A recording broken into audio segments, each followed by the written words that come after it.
রুনা লায়লা ও জেমসের পর বলিউডে অভিষেক হতে চলেছে বাংলাদেশের সঙ্গীতাঙ্গনের যুবরাজ খ্যাত গায়ক আসিফ আকবরের। অস্কারজয়ী ভারতীয় সুরকার এআর রহমানের মুম্বাইয়ের স্টুডিওতে গান রেকর্ড শেষে সামাজিক যোগাযোগ মাধ্যমে ফটো শেয়ার করে ভক্তদের এই আপডেট জানান আসিফ।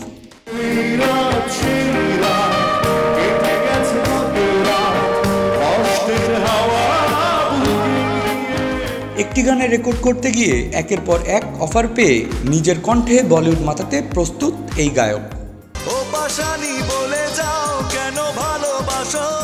এই খবরের রেশ কাটতে না কাটতেই আবারও নতুন এক চমক দিলেন আসিফ।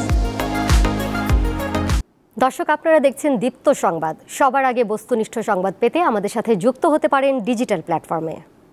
এবার আসিফের সঙ্গে একই গানে ফিমেল লিপসিং করতে দেখা যাবে ওপার বাংলার জনপ্রিয় কণ্ঠশিল্পী শ্রেয়া ঘোষালকে।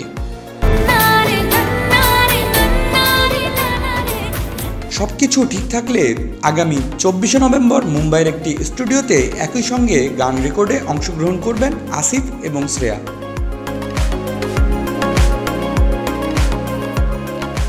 একাধারে বাংলা এবং হিন্দি দুটো গানে নতুন রূপে দর্শকদের মনে রাজ করতে আসছে আসিফ আকবর।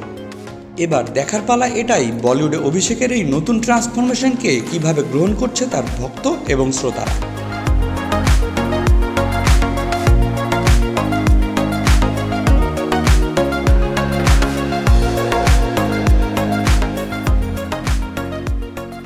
গলি থেকে রাজপথ, দেশ থেকে বিদেশ, শুধু ফুটবল কিংবা ক্রিকেট নয়, বিনোদন জগতের সব খবর একসাথে। চোখ রাখুন দীপ্ত ডিজিটাল প্ল্যাটফর্মে।